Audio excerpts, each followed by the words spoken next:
అదే RTV app వార్తల్ని క్షణాల్లో చదివే అవకాశం ఉంటుంది. ఒక న్యూస్ పేపర్, ఒక టెలివిజన్ ఛానల్ మీ చేతుల్లో ఎప్పుడూ ఉంటాయి.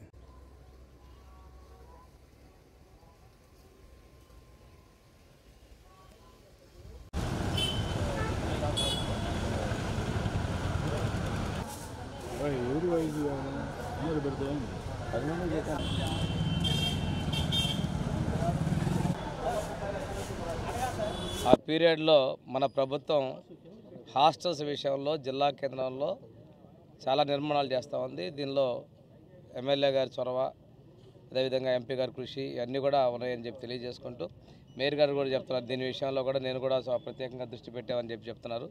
మనస్ఫూర్తిగా అభినందనలు తెలియజేస్తూ మన ప్రభుత్వం పేదల పట్ల చాలా సానుకూలంగా ముందుకెళ్తూ ఉంది. ఈరోజు విద్యకు కూడా ప్రత్యేక శ్రద్ధ తీసుకుంటున్నాం. ఇక్కడ 2 హాస్టల్స్ 500 మంది పిల్లలకి 6,15,00,000 రూపాయలతో ఈరోజు శంకుస్థాపన చేయడం చాలా సంతోషం. ఇదే కాకుండా బాయ్స్ హాస్టల్ కూడా 2 హాస్టల్స్కి సైట్ ఎక్స్చేంజ్, తూరుపాలెంలో ఉన్నటువంటి సైట్ దూరం అవుతుంది అన్ని స్కూల్స్కి అని చెప్పేసి మన శాసనసభ్యులు జనార్దన్ గారితో మాట్లాడితే ఈ స్కూల్ దగ్గరలోనే స్థలాన్ని సైట్ ఎక్స్చేంజ్ కింద ఇవ్వడానికి కూడా వారు కూడా అంగీకరించారు. దానికి సంబంధించినటువంటి ప్రతిపాదన కూడా సిద్ధమవుతుంది. ఇక్కడే కాకుండా పాలిటెక్నిక్ కాలేజీలో పోస్ట్ మెట్రిక్ హాస్టల్స్, అదేవిధంగా పీవీఆర్ఎస్ అంజీ రోడ్లో పోస్ట్ మెట్రిక్ హాస్టల్, తర్వాత సక్కుబాయమ్మ డిగ్రీ కాలేజ్ ఉన్నటువంటి గర్ల్స్ హాస్టల్ పైన కూడా ఇంకొక 5 కోట్ల రూపాయలతో మంజూరు అయ్యి ఉన్నాయి. ఇవన్నీ కూడా చూస్తే దాదాపుగా 30 కోట్ల రూపాయలతోటి ఈ ఒంగోలు నగరంలో పోస్ట్ మెట్రిక్, ప్రీ మెట్రిక్ పిల్లలందరికీ కూడా ఒకే హాస్టల్స్ ఏర్పాటు చేస్తున్నాం.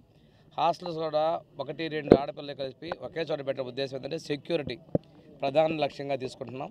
వాళ్ళ యొక్క ఆరోగ్యం పట్ల, సెక్యూరిటీ పట్ల శ్రద్ధ తీసుకున్నాం. ఈ సంవత్సరం సెక్యూరిటీ అండ్ శానిటేషన్ కూడా మెకనైజేషను అండ్ సీసీ కెమెరా సిస్టంలోకి వెళ్తా ఉన్నాం. ఎన్నడూ లేని విధంగా పోస్ట్ మెట్రిక్ విద్యార్థులు కూడా కార్పెట్లు, బెడ్షీట్లు, టవల్స్ కూడా ఈ సంవత్సరం డిస్ట్రిబ్యూట్ చేయడం జరిగింది. మెస్ బిల్స్ కూడా ఎప్పటి నుంచో పెండింగ్ ఉన్నాయి. గత ప్రభుత్వాల్లో సగం బడ్జెట్ కూడా కేటాయించక పెండింగ్లో పెట్టి ఆ ట్యూషన్ ఫీజులు ఇవన్నీ కూడా ఇబ్బందులు పెడితే మొన్న సంక్రాంతికి ముఖ్యమంత్రి గారి ఆదేశాల మేరకు నిధులు రిలీజ్ చేయడం జరిగింది. అదేవిధంగా హాస్టల్ బిల్స్ కూడా క్లియర్ చేయడం జరుగుతుంది.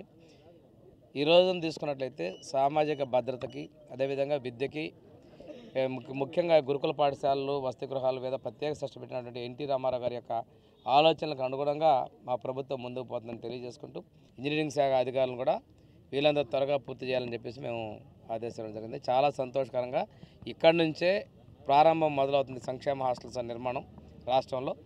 ఇది పరంపర రాబోయే కొద్ది నెలల్లో మన ఒంగోలులోనే ఎక్కువగా చేస్తామని తెలియజేసుకుంటూ ఎన్నడూ లేని విధంగా రాష్ట్ర ప్రభుత్వం 143 కోట్లు హాస్టల్స్ రిపేర్ చేయడం జరిగింది. పనులు కూడా మొదలైనవి. మన ప్రకాశం జిల్లాకే 10 కోట్ల రూపాయలు హాస్టల్ రిపేర్స్కి నిధులు ఇవ్వడం జరిగింది. ఇది చారిత్రకమైనటువంటి సంఘటన కూడా మీకు తెలియజేసుకుంటూ ముఖ్యమంత్రి గారు ప్రత్యేక శ్రద్ధ తీసుకుంటున్నారనే విషయాన్ని మరొకసారి తెలియజేసుకుని సెలవు తీసుకుంటాను. మరిన్ని వీడియోస్ కోసం ఛానల్ ని సబ్స్క్రైబ్ చేయండి. లేటెస్ట్ అప్డేట్స్ కోసం వాట్సాప్ ఛానల్ ని ఫాలో అవ్వండి. అండ్ లింక్ డిస్క్రిప్షన్ లో ఉంది.